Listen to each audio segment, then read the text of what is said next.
A young life has been cut short, a family is left searching for answers, and an entire campus is now demanding accountability.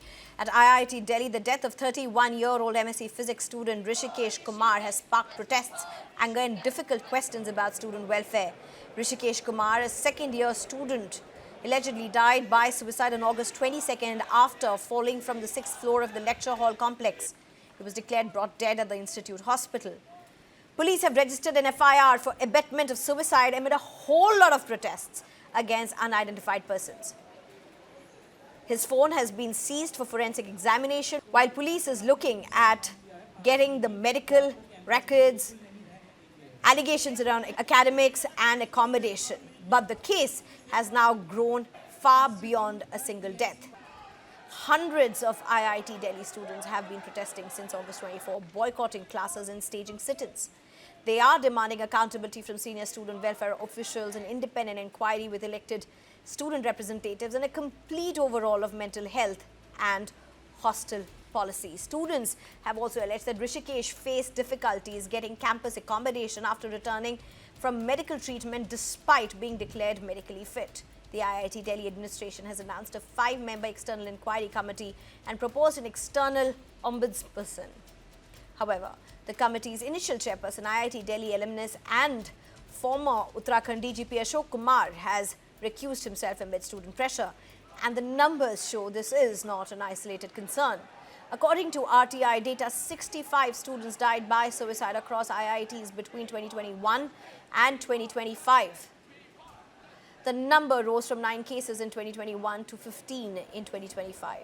At IIT Delhi, at least 7 student deaths by suicide have been reported in cases listed from 2023 to 2026 involving students across BTech, MTech, MSc and PhD programs. At IIT Delhi, several deaths in recent years have raised concerns over academic pressure, mental health support and institutional culture. In fact, a committee set up by IIT Delhi in 2024 had already flagged post-coaching burnout, intense academic competition and relentless academic demands and caste and gender discrimination as possible factors. The Supreme Court has also taken note of the larger crisis. It has directed institutions to promptly report student suicides and unnatural deaths to the police and constituted a national task force to examine the causes and recommend safeguards. In IIT Delhi, behind the rankings, the degrees and the race for excellence, students are struggling under pressure that may not always be visible. I'm being joined by Dr. Pankaj Kumar, who is a principal psychiatrist with Max Hospital, Advocate Anubha Srivastava Sahai, who's an educationist and president for IWPA. Thank you very much, both of you, for joining me. Advocate Anubha Srivastava, protests in IIT Delhi, many would say a rarity in an elite institution like IIT Delhi, but the cause behind it, the concern behind it is no longer a rarity. Thank you for having me on this show, and I really feel actually very bad the way things are moving in our country since past few years, especially after COVID. The children are struggling not only in IITs, even in school, coaching institutes, and other private colleges also, medical college, resident doctors. So many students have committed suicide. So this is a very serious matter. We are struggling with mental health problem which the students are facing, and it's high time that now the government should intervene in spite of the direction from the Honorable High Court, Supreme Court. I don't know where is the National Task Force, what they have done, what study they have done, whether they have visited all these institutes or not, whether complaints are coming, what report they have made till now. I don't know why government is not taking it seriously. Central government, all the state governments, every government, be it any state government or central government, they are least bothered. I really feel ashamed of the way things are moving as far as the education is concerned, and now the students are on road. Right. They have no other option but in fact, Advocate Anubha Srivastava, another thing which is very glaring, this incident happened on August 22nd, and it took students to protest in IIT Delhi for a FIR to be registered for abetment of suicide. That is really shocking. In fact, the head of the department of any institute, be it IIT or any other college or institute or university, it is their responsibility to inform, even school also. It is the responsibility of the principal. They need to inform the police if any incident happens inside their premises. I don't know why the IIT head, why they have not informed the student. And my other question is, what happened to the other suicides which took place in IIT and other institutes? What have they done? Have they visited? Have they met the parents of the students and other students, that why the suicides are happening? Are they working on it? Any counseling is happening at college level or not? School level also, it is mandatory. Now it is mandatory even for coaching institutes to have counselors. In colleges also it is now must. But nothing is happening. This Right. is very shocking that the suicide is being taken so lightly by the institutes. And I'm really shocked. That's why the students are on road today. The FIR is not filed. They have not done any investigation till now. It's not only this case. What about the previous suicides which happened on in these institutes, be it IIT or BITS? There are many other institutes also, medical college. Really shocking. I'm Dr. speechless. Pankaj Kumar, there are red flags that have obviously been ignored. And there has been history of such red flags being ignored in India's premier educational institutions. Yes, you are rightly said there are big red flags. What we know from the media reports in this specific case, the child was already struggling with mental health. He has taken sought a help for his mental health issues, and he has some problem in having accommodation there, getting along with the colleagues and other problem administrative issues which he was facing. So you already you can see a child getting into IIT itself is a very big task. Nobody just can walk in IIT and get admission.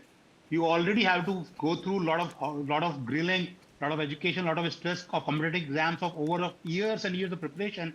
Then you get into your dream institution, and you get into that. Then you face a lot of hurdles when you feel you will be have a comfortable life or a little bit better life what you had in the past. But you see the things hasn't changed. They're becoming more difficult day by day. You are having similar issues facing at every step, and that again adds up to your agony and mental trauma. So suicide is not just one factorial thing what we need to see. It is a multifactorial thing, and it doesn't happen just overnight. Although we do have impulsive suicides, but in these sort of cases, it's an add up of things: negativity, stress, trauma, academic pressure, peer pressure, and other problem what child may face. There may be other personal issues also which we really don't know of. Probably so. Yes, the big red flags in this case which needs to be seen when the child sought mental health problem. He come up with that thing. What did the college did? What did the college do? Was there any help available to that? Was the stigma taken care of, or was it confidential? Was he followed up? There are lot many things which need to be answered by the IIT But Institute Dr. and its Pankaj, administration. one thing I want to ask you is, because there are so many such cases that are on the rise, mental pressure is a big concern where people are taking drastic measures. Death by suicides, whether it be for aspirants or those in technical institutions, is increasing. Getting admissions itself is a huge stress. So once they are in these premier institutions, is there a guideline? Is there a protocol that needs to be followed to handle such issues? Concerns, red flags that are raised that students would come and share with their teachers and lecturers. Is there any official protocol that is set up, or is India completely missing on that? Snehaji, this is a very pertinent and vital question which you had brought up here. So I would rather say, yes, there needs to be SOPs, set operating procedures, but sadly it's been missed in a lot of institutions here. Because we can't just say, and Harsh's the case, it was just a peer pressure thing, it was academic pressure, it was not just a single case. As your reports has rightly shown just now, there has been series of cases in the past as well, which students have given their valuable life. These are not just human beings which are given life. These are some intelligent creatures, although every life is important. These are India's future, tomorrow's future. They could have gone and become any great minds in the country, and they could have propelled our country to greater heights, not just themselves. So we need to answer this question. So intelligent mind, cream of our nation, are doing this thing not for the first time, and probably sadly not for the last time.